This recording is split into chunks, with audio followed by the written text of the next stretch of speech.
que isso, professor? Olá, eu sou o professor William Souza e esse é mais um episódio do podcast Pra Que Isso, Professor? O seu podcast de história. Vamos falar hoje sobre uma revolução que marcou para todo sempre a história. Como era a Rússia antes e como ela ficou após a sua revolução. Para que possamos entender todo esse conceito de revolução, nós vamos chamar o Recapitula.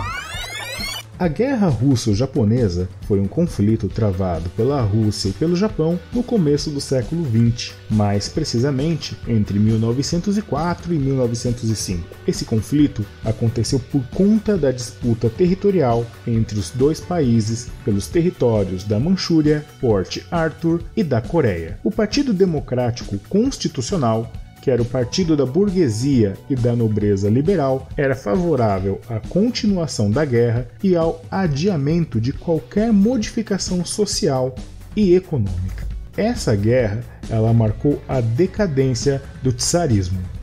Czar era o título dado ao imperador da Rússia. Esse modelo de governo absolutista durou de 1547 até a Revolução Russa em 1917. Mas para que a gente possa entender a Revolução, o que aconteceu após 1905, eu vou falar sobre três grupos que foram essenciais para que essa revolução acontecesse. Primeiro, temos os sovietes.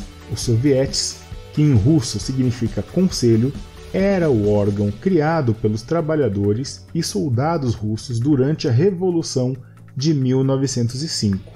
Coordenavam os movimentos nas fábricas e os sovietes tiveram um papel decisivo na Revolução de 1917. Temos também os bolcheviques, que significa a maioria em russo. Liderados por Lenin, eles defendiam a ideia revolucionária da luta armada para se chegar ao poder. E por último, temos os mencheviques, que em russo significa a minoria. Liderados por Plekhanov, eles defendiam a ideia evolucionista de se conquistar o poder através de vias normais e pacíficas, como por exemplo as eleições. Então, dito isso, vem comigo e bora pra história!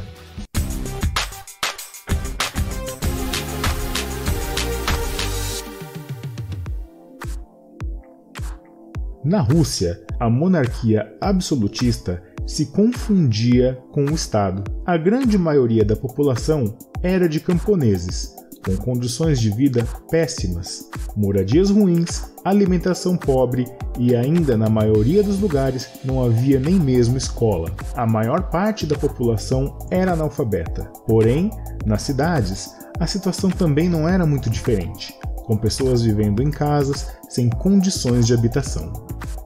No governo do Tsar Nicolau II, a concentração de terras estava em sua maioria nas mãos da nobreza, e isso cada vez mais trazia um sentimento de revolta nos camponeses. O próprio Nicolau II tentou fazer uma reforma agrária que surtiu pouco efeito. Assim, as tensões aumentaram.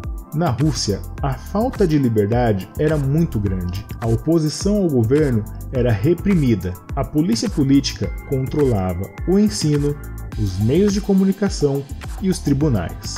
Várias pessoas eram condenadas por crimes políticos e iam viver na Sibéria, como se fosse num campo de concentração. As condições de vida pioraram. Desemprego e baixos salários era uma dura realidade na Rússia. Tentou-se um processo de industrialização. Porém, além de poucas, as indústrias eram de estrangeiros como ingleses, franceses e alemães. Mas a decadência do governo veio quando a Rússia perdeu a guerra para o Japão. Isso mergulhou a Rússia em uma crise profunda. E aí então começaram os protestos e greves a fim de pressionar o governo. Em janeiro de 1905, uma multidão de cerca de 200 mil pessoas, lideradas pelo padre Georges Gafon, estavam protestando pacificamente para entregar um documento para o Tsar, reivindicando melhores condições de vida e salários. A guarda do Palácio Imperial de São Petersburgo ficou assustada e abriu fogo contra a multidão. Entre eles haviam mulheres e crianças, matando mais de 1.000 pessoas. O episódio provocou insurreição e ficou conhecido como Domingo Sangrento, provocando uma onda de revoltas em todo o país. Depois disso, o Tsar promoveu a eleição de um parlamento chamado Duma, mas o poder ainda assim estava concentrado na sua figura.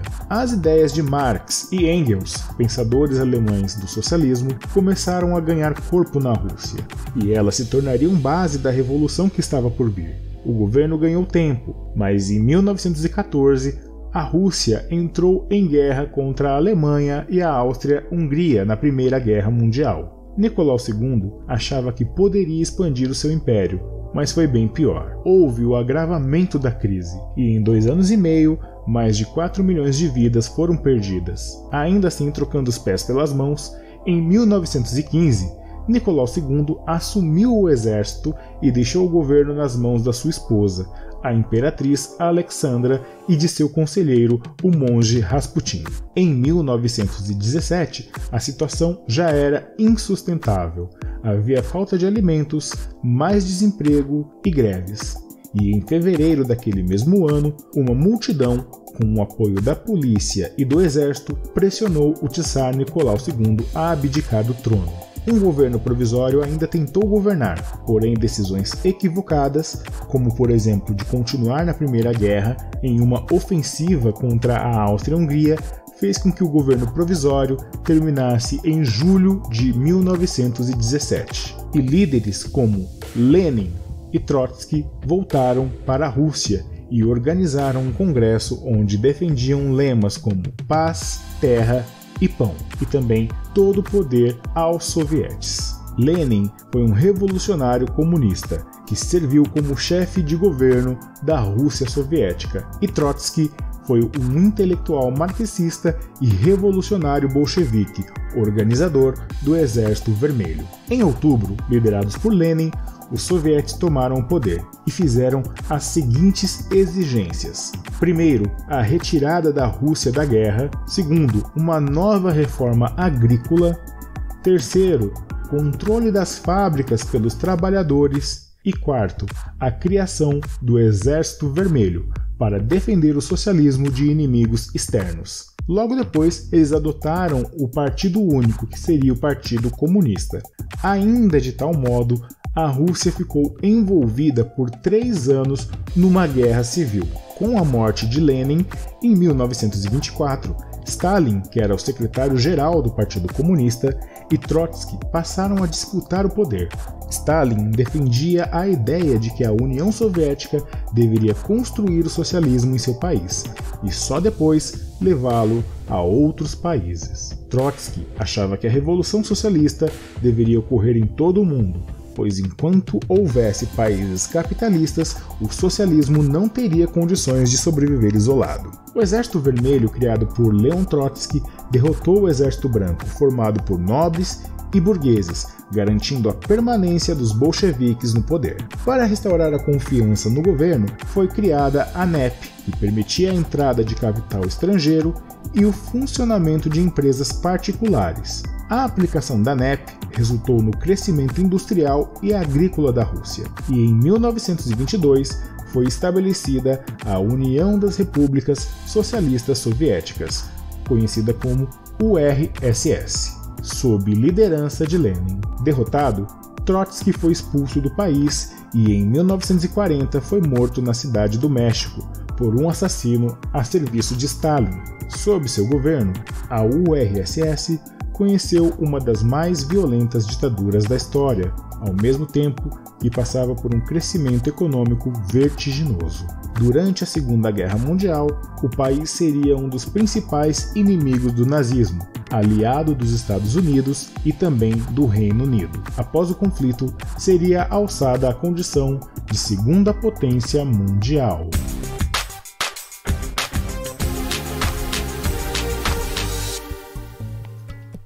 Bom, então a gente pode perceber que que não foi só um fator que levou a Rússia a instaurar a revolução. Primeiro de tudo, o descontentamento das pessoas, porque a Rússia passava por um momento muito difícil, né? Aí ali entre 1904 e 1905 teve a guerra com o Japão, e a Rússia, com toda aquela extensão territorial, com todo o poderio, com todas as armas que tinha, acabou sendo derrotada pelos japoneses. Ou seja, a situação que já não era boa ficou pior, porque uma guerra, a gente sabe que sempre acaba demandando muito custo, muito dinheiro, e a Rússia ela estava numa situação de penúria, então faltou dinheiro, as pessoas começaram a não ter como se alimentar, os empregos eles estavam raros e as greves começaram a aumentar.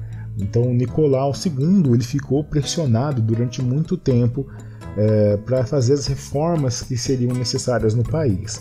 Mas ainda assim, ele muito cabeça dura, como a gente pôde perceber, ele resolveu entrar num outro conflito armado contra a Alemanha e a Áustria-Hungria na Primeira Guerra Mundial. Ou seja, ele onerou mais uma vez os gastos. Então, ou seja, em vez de ele diminuir o rombo, ele aumentou o rombo de dinheiro que estava faltando na Rússia. Ou seja, ele enfiou a Rússia em mais um conflito, gastando o que não tinha, achando que conseguiria expandir os seus territórios. É interessante a gente pensar nessa escalada de poder entre Leon Trotsky e Lenin, essa questão deles, né? E até o desfecho quando Trotsky, que já não estava mais na Rússia, foi morto na cidade do México, né, a mando de Stalin. A Rússia ela teve essa revolução que mudou, né, de certa forma, todo o caráter não só social da vida das pessoas, mas também o caráter geopolítico. A revolução ela implementou bases para que fosse criada a União Soviética, né, a União das Repúblicas Socialistas Soviéticas. Criou ali em 1922 e acabou encerrando em 1991, um pouco tempo ali depois do desfacelamento do Muro de Berlim. Mas um fato que choca bastante também nessa questão da Revolução Russa foi a questão do Domingo Sangrento, onde as pessoas elas foram reivindicar alguns direitos, estavam de forma pacífica e a Guarda Imperial acabou atirando e matando diversos inocentes. Isso foi um fato que deixou as pessoas horrorizadas. Então tudo isso acabou servindo de combustível para que a revolução ela acontecesse. As pessoas estavam já insatisfeitas, elas eram perseguidas pela polícia política e quando elas faziam o protesto de uma forma mais silenciosa, mais pacífica possível, a Guarda Imperial acabou matando essas pessoas. Outra lição que a gente tira é sobre como cada liderança pensava como o socialismo ele deveria ser instalado na Rússia. Um achava que devia ser por meios legais, através de eleição, e o outro não. Mesmo que muitas pessoas elas tenham um ideal de fazer uma revolução, de fazer uma mudança, elas precisam estar em concordância. E nesse ponto eles não estavam em concordância, eles estavam brigando internamente, e tanto que isso no final culminou aí com a morte de Leon Trotsky. E o que você acha sobre esse assunto? O que você tem a acrescentar sobre esse assunto? Qual é a sua dúvida sobre esse assunto? Então, para que a gente possa conversar mais, eu deixo o meu e-mail para contato, que é souzawilliam1983@gmail.com. Souza com S, William com W e 2 L's e M no final. souzawilliam1983@gmail.com. Então é isso, galera. Eu acho que eu já me estendi demais. Então mandem e-mail para a gente trocar aquela ideia saudável sobre esse assunto e outros mais, tudo bem? Então eu fico esperando a mensagem de vocês. Eu quero agradecer a todos vocês que ouvem, curtem, compartilhem, que dão like, que avisa o vizinho, que avisa o papagaio sobre a chegada dos novos episódios do podcast. Então a vocês um grande abraço e a pergunta ainda continua. Para que isso, professor? Até semana que vem. Tchau, tchau.